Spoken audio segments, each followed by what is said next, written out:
मैं 2 दिन के लिए रामपुर जाना चाहता हूँ। इसमें पूछने की क्या बात है मुनीम जी? सुनो, 1 गिलास पानी देना। क्या? 1 गिलास पानी ले आओ। ना तो मैं आपकी नौकरानी हूँ और ना ही आपका छोटा भाई जो आपका हुक्म सुनते ही दौड़कर आपके लिए गिलास पानी ले आऊं। मेरे बाप के घर में मेरे एक इशारे पर 10 नौकर हाथ बांधे खड़े रहते थे। ये मत भूलिए कि मैं एक अमीर बाप की एक लौती बेटी हूँ। आप तो उम्र में बड़े हैं ना, किससे किस तरह की बात की जाती है इतनी तमीज तो आपको आनी चाहिए। Mind it.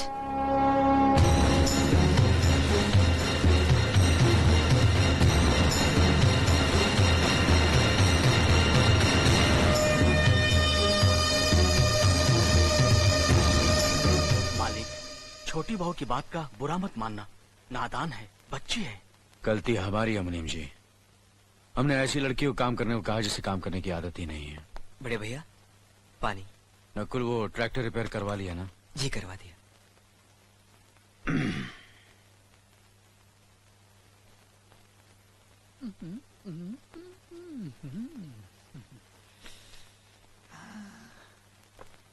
नमस्ते मास्टरनी जी।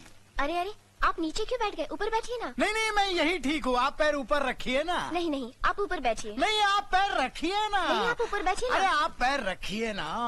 प्लीज आइए ऊपर बैठिए। ओके, आप जहाँ बोलोगी वही मैं बैठूंगा। अपनी इस पहली मुलाकात की मिठास काफी दिनों तक मीठी रहे, इसलिए मैं आपके लिए मिठाई लाया हूँ। Thank you. किसी ने सच ही कहा है कि जवानी में जवान लोगों से ही दोस्ती करनी चाहिए। देखो ना, हम दोनों कितने जवान लग रहे हैं, तरोताजा लग रहे हैं, फ्रेश लग रहे हैं, बिल्कुल एक दूसरे के लिए। नहीं, आपकी हंसी बहुत खूबसूरत है, लेकिन आप हंस क्यों रही हैं? आपकी बातें सुनकर। अच्छा अच्छा। अभी आप कह रहे थे कि आप अभी तक जवान हैं। यस। और मैंने सुना है कि आपका एक बेटा है 30 साल का। मेरा बेटा? हाँ। उस हरामी को तुम मेरा बेटा समझती हो? वो तो मुझे कुंभ के मेले में मिला था, कुत्ता समझकर पाल लिया। मास्टरनी जी, मैं अभी तक शुद्ध कुंवारा हूँ। अभी पोल्यूशन की वजह से नमक थोड़ा कम हो गया है, बूढ़ा दिखता हूँ, लेकिन जवानी अंदर से झूले पे झूल रही है, बिल्कुल झूल रही है। अच्छा है? कौन से कोने में जवानी झूल रही है बाप के दिने? जरा बता मुझे। हैं? इसको फंसाने के लिए मैं तुझे कुंभ के मेले में मिला और मुझे कुत्ता समझ के पाला, कुत्ते के बाप। अरे अरे, अपने बाप से इस तरह बात कर रहे हो? अबे तू जानती नहीं है इस कमीने को। ये कमीना अपनी जवानी की रंगीन कहानियां सुना सुना कर कितनी औरतों का एक रात का पति बन चुका है। और इधर भी तेरे यहाँ एडमिशन लेने इसी लालच में आया है, संभालना। शर्म करो, ये तुम्हारे बुजुर्ग हैं। क्या हुआ? पित्त के कारण मेरे बाल थोड़े सफेद हो गए तो मास्टरनी मुझे बुजुर्ग कह रही है। मास्टरनी, न देख उम्र मेरी, लाजवाब कर दूंगा, तुझे कली से महकता गुलाब कर दूंगा। हट!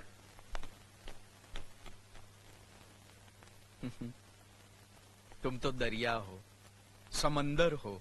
तुम्हारे अंदर पहले से ही INS अर्जुन नाम का जहाज डूब चुका है।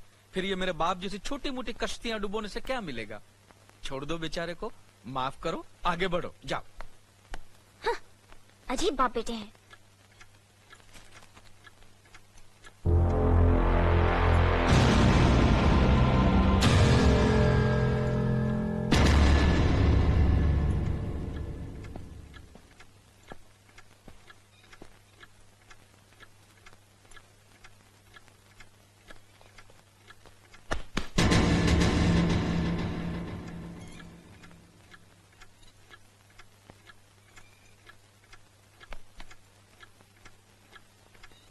इसे मैं फेंक देता हूँ बड़े भैया, आप चाहिए। मुनीम जी, जो राम प्रसाद की बेटी की शादी के लिए जेवर देने के लिए कहा था, भिजवा दिया? जी हाँ मालिक। शहर में रहकर यही बदतमीजी और ओछी हरकतें सीखी आपने? अपने से बड़ों का लिहाज करना नहीं आता आपको? किससे कह रहे हो तुम? आपसे कह रहा हूँ। औरत पैदा हुई है तो औरत की तरह रहना सीखिए। मीना! नकुल, तुम अंदर जाओ।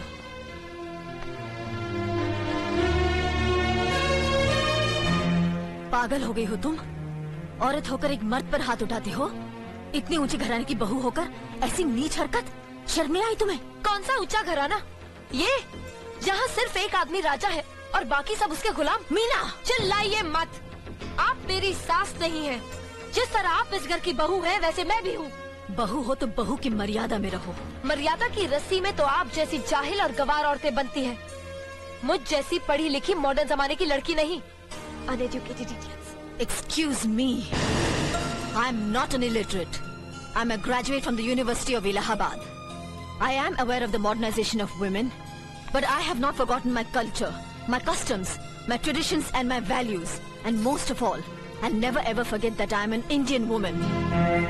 मॉडर्न जमाने की औरत भी औरत ही होती है। उसे भी मर्द ही ब्याह कर ले जाता है, मर्द को ब्याह कर वो नहीं ले जाती। जमाने ख्याल और लिबास बदल देते हैं, औरत की शरीर की बनावट नहीं। लोग तुम्हारे ख्याल की लड़कियों को लज्जत का सामान भले ही समझते हो, इज्जत के काबिल कोई नहीं समझता। इज्जत आज भी उन्हीं औरतों की होती है जिनकी आंखों में हया हो, लाज हो, शर्म हो। हम नहीं कहते कि तुम बंदिशों में रहो, लेकिन अपने दायरे की सीमा को मत भूलो। लड़की जब अपने माँ बाप के घर होती है तब उसके कांधों पर अपने ही घर की इज्जत का बोझ होता है, लेकिन जब वो बहू बनकर ससुराल जाती है तब उसके कांधों पर एक नहीं 2 परिवारों की इज्जत का बोझ होता है। आज जिस तरह तुमने नकुल को तमाचा मारा है, अगर उसी तरह उसका भी हाथ उठ जाता तो तुम्हारी क्या इज्जत रह जाती? कभी सोचा तुमने? क्या बात है मीना?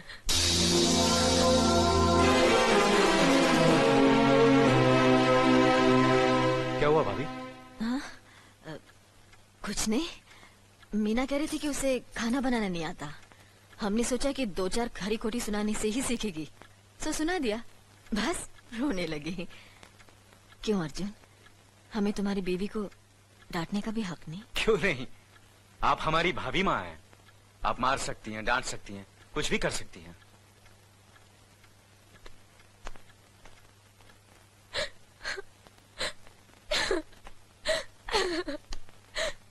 मैंने भूल की जो मैं लोगों के बीच आ गई। मेरी तो इस घर में कोई इज्जत ही नहीं है। जब देखो तो सब मेरी इंसल्ट करते रहते हैं। मैं कब से रो रही हूँ, तुम पूछ भी नहीं रहे हो कि मैं क्यों रो रही हूँ। बेकार हो रही है तो कौन पूछेगा? अच्छा, तो मैं तुम्हारे लिए और इस घर के लिए बेकार हो गई हूँ। अरे बेकार तो तुम हो गए अपने परिवार के बीच में रहकर। मैं कब से बोले जा रही हूँ और तुम हो के सुन ही नहीं रहे हो। इंसान की चीख सुनकर लोग शुभ अशुभ का विचार करते हैं, लेकिन जब मेंढकी को जुकाम होता है उसकी चीख की कोई परवाह नहीं करता। ये मत भूलो कि जब मेंढकी चिल्लाती है तो आंधी और तूफान आते हैं। आंधी और तूफान आएंगे तो उसका नतीजा तुम्हें ही भुगतना पड़ेगा। तो फिर ठीक है, अब मैं तुम्हारे साथ तब भी रहूंगी जब तुम मेरे साथ मेरे डैडी के घर रहोगे।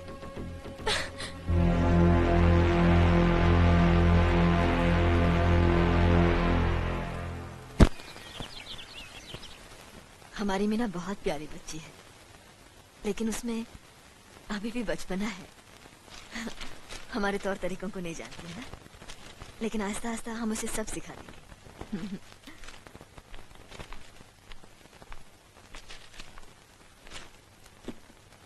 बड़े भैया, ये अपने घर जाना चाहती है। जाना भी चाहिए। 4-5 महीने हो गए, मायके की याद भी आती होगी इसे। और अर्जुन, तुम्हारे ससुर जी तुम्हें कई बार बुला चुके हैं, तुम भी कुछ दिनों के लिए हो आओ, तुम्हारा मन भी बहल जाएगा। अगर ये वापस लौटने के लिए जा रही होती तो मैं जरूर जाता, मगर ये तो हमेशा के लिए इस घर से जा रही है। कैसी बातें कर रहे हो? अगर तुम दोनों के ख्यालात एक दूसरे से नहीं मिलते तो इस मामले को घर की 4 दीवारी में बैठकर आपस में सुलझा लेना चाहिए। बहू शहर की पढ़ी लिखी लड़की है, उसे गांव की रीति रिवाज के बारे में क्या मालूम? ये तो तुम्हारा फर्ज बनता है अर्जुन कि तुम उसे हमारे तौर तरीके सिखाओ। सिखाने से कोई फायदा नहीं बड़े भैया, ये खुद को इस माहौल में डालना ही नहीं चाहती, इसलिए भेज रहा हूं। अच्छा, तो तुमने फैसला भी कर डाला? बड़े भैया, बात यह है कि मैंने मीना को, तुम बहुत समझदार भी हो गए हो ना, तो फिर तुम्हें इतना तो समझ लेना चाहिए, अगर बहू अपने आप को बदल नहीं पा रही है तो तुम बहू के मुताबिक बदल जाओ। आखिर वो तुम्हारी पत्नी है, उसका साथ देना तुम्हारा धर्म है। तुम्हारे भरोसे ही तो उसने अपनी सारी जिंदगी सौंप दी तुम्हें। अर्जुन, मेरे दर्द पर तुम तड़प उठोगे, तुम्हें तकलीफ होगी तो मैं रो दूंगा, क्योंकि हम दोनों एक ही माँ की संतान हैं। खून का रिश्ता है हमारा, मगर पत्नी का नाता उससे कहीं ज्यादा गहरा होता है, क्योंकि वो पराये घर से आकर अपनों से कहीं ज्यादा अपनी हो जाती है, परछाई बन जाती है हमारी। पति शरीर है तो पत्नी उसकी आत्मा है। पत्नी ही पति के जीवन को सही अर्थ देती है, उसे कामयाब बनाती। पत्नी के बगैर पति बेजान और बेमाने हो जाते। अगर आज तुम अपनी पत्नी को हमेशा के लिए उसके मैके छोड़ाओगे तो यह गांव, यह समाज क्या कहेगा हमारे बारे में? जरा सोचो अर्जुन, न्याय के सिंहासन पर बैठकर जो लोगों के अच्छे बुरे का फैसला करता है, अगर उसी के घर में नाइंसाफी होगी तो लोग हंसेंगे हम पर, किसी को मुंह दिखाने के काबिल नहीं रहेंगे हम। बड़े भैया, मुझसे भूल हो गई, मुझे माफ कर दीजिए। मुनीम जी। जी मालिक। जायदाद के दस्तावेज लाइए। जी अभी लाया। बहू, पति ही पत्नी की असली शक्ति होती है। हमारे पुरखों ने कुल धर्म पत्नी के बारे में कहा है, जो पति के काम में उसकी मददगार हो, उसे अच्छी सलाह दे, जो दासी की तरह उसकी सेवा करे, माँ की तरह उसे खिलाए पिलाए, लक्ष्मी का रूप हो और धरती की तरह उसमें सहन शक्ति हो, वही आदर्श पत्नी होती है। औरत की सोच मर्द का मुकद्दर बनाती है। वो जब बनाने पर आती है तो कुटिया को महल कर देती है, और जब बिगाड़ने पर उतरती है तो महल को मिट्टी का ढेर बना देती है। मालिक, ये जायदाद के दस्तावेज है। हमारी जमीन जायदाद कहां कहां है और कितनी है, उसका हिसाब किताब ना बाबूजी को मालूम था, ना हम तीनों भाइयों को मालूम है। बहू, तुम पढ़ी लिखी हो, आज से इसका हिसाब किताब तुम देखोगी। लक्ष्मी जी। अपनी चाबियों का गुच्छा और ये कागजात बहू को दे दो।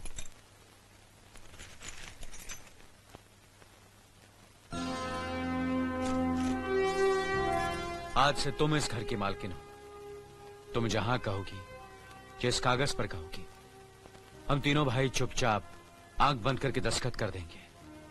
जैसा कहोगी वैसा ही करेंगे। बस एक ही विनती है बहू, हम तीनों भाइयों को अलग करने का ख्याल अपने मन में कभी आने मत देना।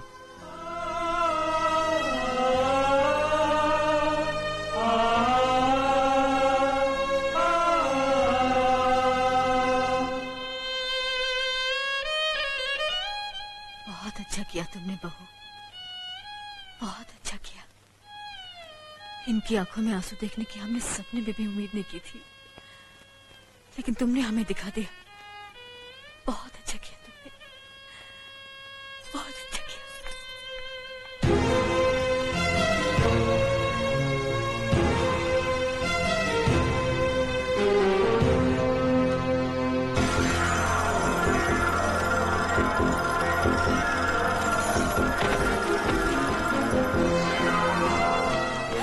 मीना, मीना, क्या हुआ बहू? मीना, मनी जी जल्दी से डॉक्टर को बुलाइए।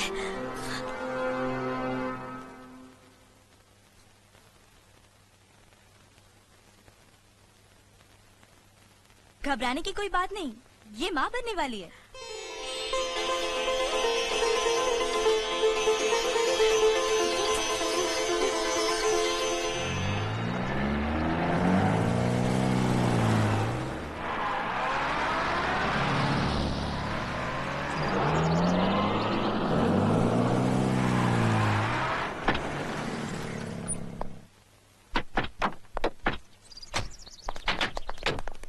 आप लोग यहीं ठहरिए, मैं ठाकुर साहब से मिलकर आता हूँ।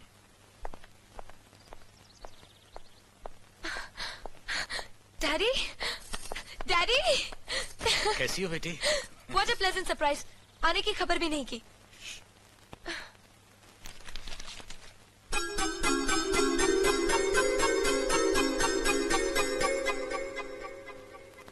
ठाकुर साहब, पाए लागू। समधी जी, आप अचानक यहाँ कैसे? तशरीफ रखिए, बैठिए ना। आपके बराबर बैठने की मैंने कभी गुस्ताखी नहीं की, तो आज कैसे करूंगा? बहुत दिनों बाद हम लोग मिल रहे हैं। कहिए, आपका कारोबार कैसे चल रहा है? आपकी कृपा और आशीर्वाद से ठीक ही चल रहा है। दिल्ली में इंडस्ट्रीज मिनिस्टर के साथ कब की अपॉइंटमेंट ली है? कल सुबह 11 बजे सर। इनकम टैक्स केस का? वकील ने कहा है कि 15 तारीख की हियरिंग में मामला क्लियर हो जाएगा। आज एक्सपोर्ट का माल जापान के लिए जहाज से रवाना हो जाएगा ना? जी हाँ सर। नमस्ते ठाकुर साहब। नमस्ते नमस्ते नमस्ते। अरे दीनानाथ जी, आप लोगों ने यहाँ आने की तकलीफ क्यों की? मैं आपकी संस्था के लिए गवर्नर साहब से बात कर चुका हूँ, आपका काम हो जाएगा। धन्यवाद, बहुत बहुत। अरे गोपीनाथ जी, होम मिनिस्टर ने वादा किया कि आपके भाई का ट्रांसफर जल्दी ही हो जाएगा। Thank you sir. Daddy, good morning daddy. Good morning my child. आप कहीं जा रहे हैं क्या? हाँ बेटी, एक जरूरी काम से दिल्ली जा रहा हूँ, अपना ख्याल रखना। हाँ ओके। Okay, bye. पास में ही फैक्ट्री के लिए जमीन देखने आया था, सोचा आपके दर्शन करता चलूं। अब इजाजत दीजिए। इतनी जल्दी कैसे जा सकते हैं आप? भोजन तो करते चाहिए। माफ कीजिए, आप तो जानते ही हैं, बाप बेटी के घर का खाना तो क्या, पानी भी नहीं पी सकता। शहर में रहकर भी अभी भी आप इन बातों को मानते हैं? शहर में रहूं या गांव में, मैं अपनी परंपरा और संस्कार कैसे भूल सकता हूं? आखिर मैंने इसी मिट्टी में जन्म लिया है। अच्छा, चलता हूं। अजी, कम से कम बेटी से मिलकर उसकी कुशलता तो पूछ लीजिए। ये क्या कह रहे हैं आप? मैं इतना ऊंचा नहीं हूं कि अपनी बेटी की कुशलता पूछकर आपका अपमान करूं। ठाकुर साहब, ये तो मेरी बेटी का सौभाग्य है कि वो इस मंदिर जैसे पवित्र घर में बहू बनकर आई, और फिर आपकी छत्र छाया में तो वो कुशल हो गई ही। राम राम। राम राम। बेटे, जिस तरह तुम मैके में चहकाती रही हो ना, वैसे ही अपनी ससुराल को भी महकाती रहना। जी।